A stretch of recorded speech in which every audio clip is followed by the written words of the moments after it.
Assalamualaikum warahmatullahi wabarakatuh.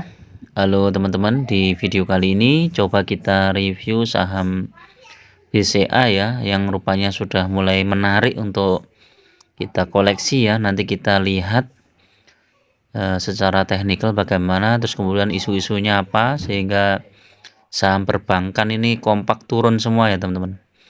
BCA turun hampir 150 poin, bahkan BMRI pun juga turun ya. Padahal isunya cukup positif ya. Bank Mandiri ini cukup positif. BRI kecil, BNI juga turun 1,4, BRIS tetap stabil ya.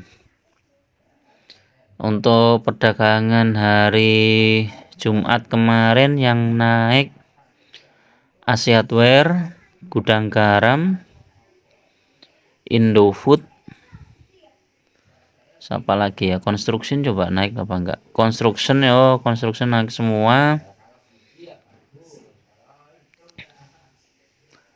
Properti coba, properti merah, Resources, PT Adaro sama PTBA ya yang naik, yang lain turun. Nah, di video kali ini kita fokus ke saham BCA ya. Khususnya bagi teman-teman yang pengen masuk ke saham BCA. Dimana saham BCA ini saham yang cukup stabil, secara per tahun itu naik terus ya. Dan bahkan di saat krisis pun saham BCA ini cukup tumbuh ya.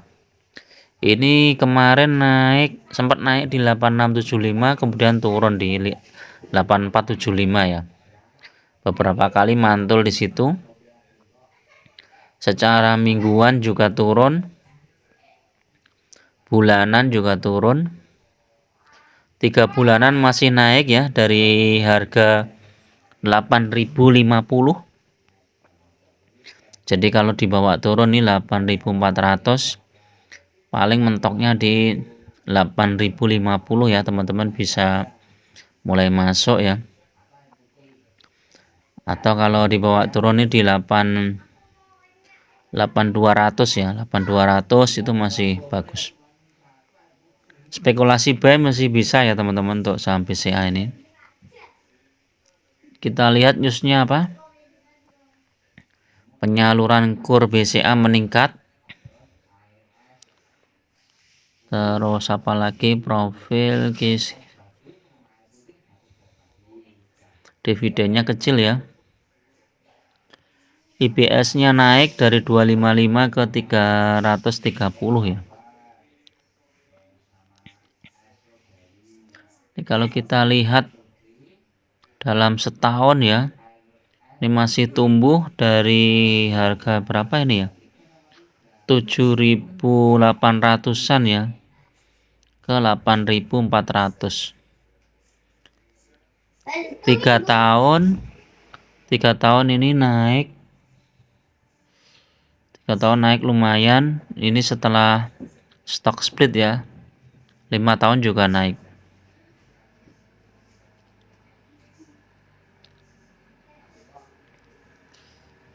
Stock splitnya tahun 2021 ya, Oktober ya.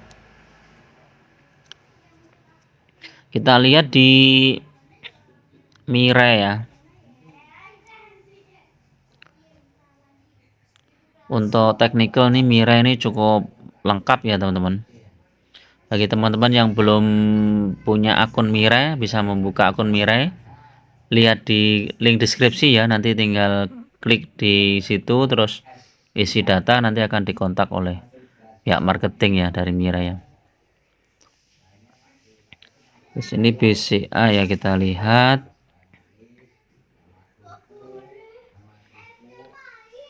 Secara MACD memang turun ya teman-teman, masih turun. Masih ada potensi untuk turun lagi ya, karena mengarah ke bawah. Kalau MACD yang osilator coba kita lihat, sama ya, masih turun, belum ada perlawanan ya. Kemungkinan nanti kita lihat pantulannya, kalau benar-benar mantul nanti baru kita masuk ya. ini masih sell, sudah di bawah MA50 ya, masih sell. Targetnya tuh kalau naik nanti di atas MA100 ya, 8.630. Tapi masih aman ya, posisinya masih di atas MA200. RSI stokastik strong buy, jadi buy semua ini. Jadi kalau mau cicil beli bisa ini saham BCA. Tapi asing keluar ya, keluar terus, sudah beberapa hari ini keluar terus dan jumlahnya cukup besar ya. 700, 900, mungkin udah 1 juta lot ini yang keluar ya, asing.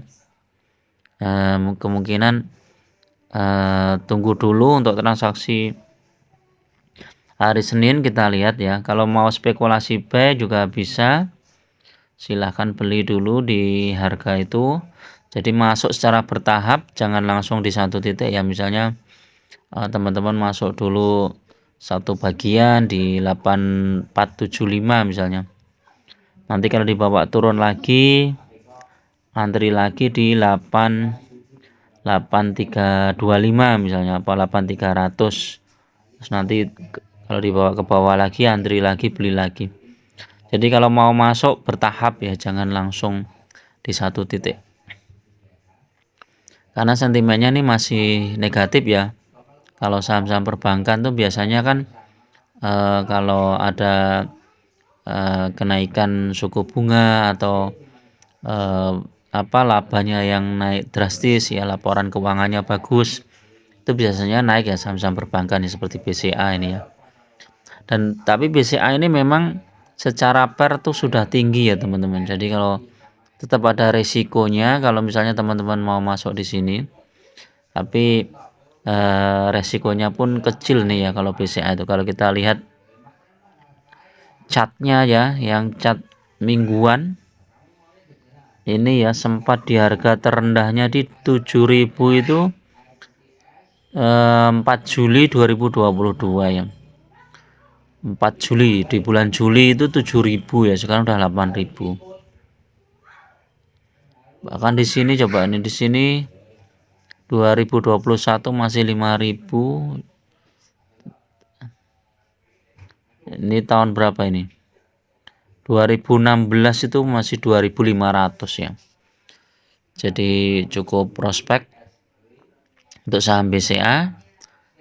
Teman-teman tetap gunakan money management yang ketat ya, karena investasi saham itu sangat berisiko ya. Jangan all in di satu titik, di satu saham. Lebih baik dibagi ke beberapa saham ya. Jadi misalnya dari portofolio teman-teman ada saham perbankan, kemudian ada saham komoditas, ada saham konsumer atau yang lainnya ya. Tapi disesuaikan dengan modalnya. Kalau modalnya kecil ya jangan terlalu banyak ya beli sahamnya ya. Lebih baik kita fokus di 1 atau 2 saham saja, tetapi masuknya secara bertahap. Bisa 10 kali atau 5 kali lah minimal. Oke ya, itu dulu teman-teman untuk saham BCA ini. Mudah-mudahan bermanfaat. Ada kurang lebihnya saya mohon maaf. Assalamualaikum warahmatullahi wabarakatuh.